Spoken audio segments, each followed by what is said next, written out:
So today we have a CEO of Incap, Mr. Otto Pukk. Welcome. Thank you very much, Jonas.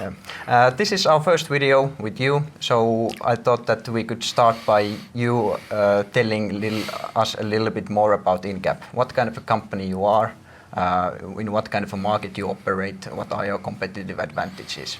Sure. Incap we're in the EMS business, so we provide different electronic manufacturing services to our customers.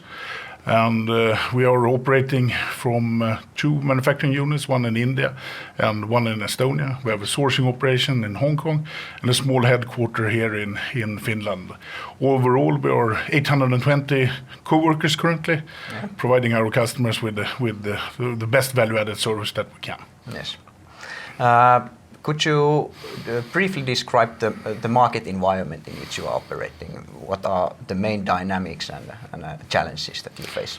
I think, as you're well aware of, that we have electronics in everything. Yes. So looking at these bigger mega trends that we have in the society, you see that electronics is growing everywhere, in IoT and in globalization, healthcare, and so we see more and more different kind of applications. Now customers are from more or less all of these new mega trends. So we are classic industrial customers, medical customers, we are in different environmental applications, and so we have basically are all over the span, even if I would say that industrial is where we come from and have perhaps most focus.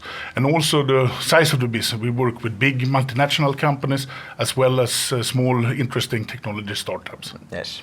Do you think the market is price sensitive, or how the competition is at the moment?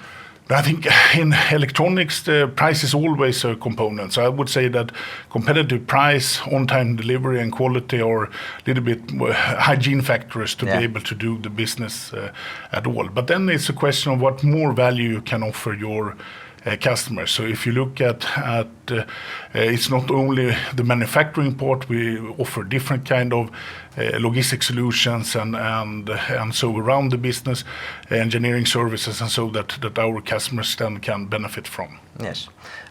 You published your Q1 result on Wednesday.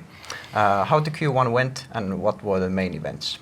Q1 we had an exceptional Q1 with a really good result, and we're very happy of that, and I'm very happy that we have a good team that we managed to pull that result off, and I'm very positive when it comes to the outlook also when going forward, and so I think main events we had continued strong demand from existing customers, and we saw also an increase in demand from new customers. So overall it was good start of the year. Yeah. Did you face any difficulties or challenges during the Q1?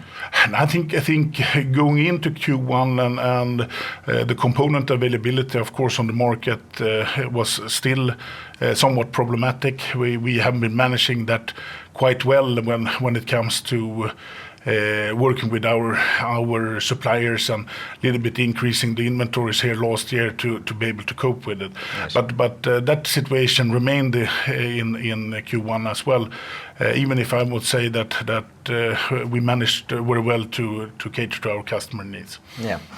You also stated that the increased revenue and operating profit was partly driven by project accruals that were extremely favorable during Q1. How significant these accruals were? Our business is always, how to say, volatile, going up and down, and we have how to say, long-term projects and short-term projects and so on. And Q1, if you look at the profitability side, was partly due to that we had some projects ending within the quarter and so. But I think that it's a little bit the nature of our business that we have long-term, how to say, production and also shorter-term projects. Yeah. Could you open a little bit more these ended projects? Were those projects to completely new customers or to your existing ones? Both actually. There was a combination of both new customers and long ones. So we have, if you look at it, we work with our customers. Also, our established customers have different projects that are more, I would say, short-term based, and so it's a combination. Yeah. A little bit about Incap's future. Where do you see you will be in 5 or 10 years? No, I think we have a very good business model currently, and we have been enabled to grow organically. We are now also open looking for acquisitions if something interesting would be there. So I would guess that in 5 years' time we are still providing good value for our customers. We are bigger than we are now, and continuing the same successful concept that we have. Yeah. And what are the most important factors that investors should follow during that journey?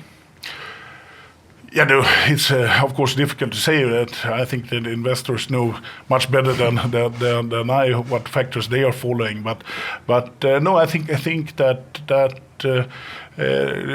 we are doing well, and I think that investors for sure are monitoring our result, and the result speaks for itself. Yes. Thank you, Otto, for your great answers, and I wish you an extremely successful year of 2019. Thank you very much.